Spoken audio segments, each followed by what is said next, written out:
गावाजवळ सिमेंट नाला बांधला, तो रस्त्यामध्ये बांधला आणि परत म्हणतात रस्त्याचा नाल्यामध्ये बांधला, असं तर ते चुकीच्या पद्धतीनं बांधल्यामुळं आम्ही त्यांची तक्रार केली होती 31/1/2022ला.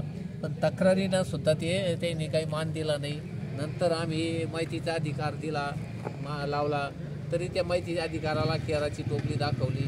कुठलीही माहिती न देता कोर्टात असं सुनावणी झाली, कोर्टात सुद्धा हजर राहिले नाही, माहितीसुद्धा दिली नाही.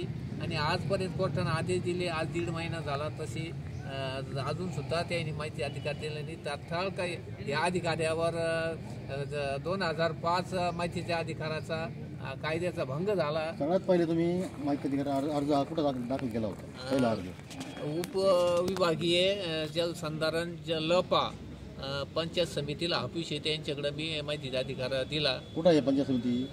वैजापूरला. त्याच्यानंतर तुम्ही अपील कुठं केला? अपील तिथेच केलं, आम्हाला माहिती दिली नाही, आम्ही तिथेच अपील केलं. तर परत मग त्यांनी सांगितलं तुम्ही तक्रार करा औरंगाबादला, लघुसिंचन जलसंधारण लपा जिल्हा जलसंधारण इथं तिथं सुद्धा ते आम्ही त्याला अर्ज दिला, चक्रा घातल्या भरपूर, त्याने सुद्धा दिली नाही.